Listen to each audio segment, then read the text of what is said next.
Patuloy na binabantayan at pinaigting ang seguridad sa iba't ibang bahagi ng lalawigan ng Palawan. Ngayon, kasalukuyang ginugunita ang Semana Santa sa ilalim ng Ligtas Sumbak 2026.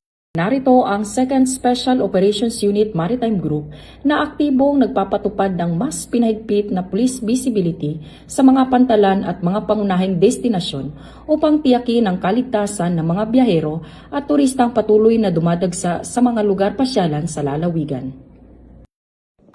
Nakaantabay rin ng mga police assistant desk sa mga matataong lugar na handang tumulong at umagap sa anumang pangangailangan ng publiko.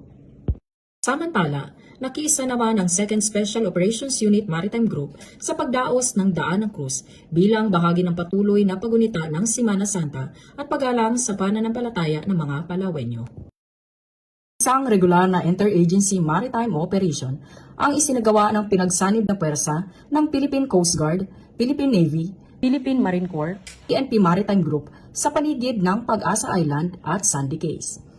Patuloy namang idiniit ng mga otoridad ang kahalagahan ng ganitong operasyon upang mapanatili ang soberanya ng Pilipinas sa West Philippine Sea. Ito ang bagong PNP para sa bagong Pilipinas, serbisyong mabilis, tapat at nararamdaman.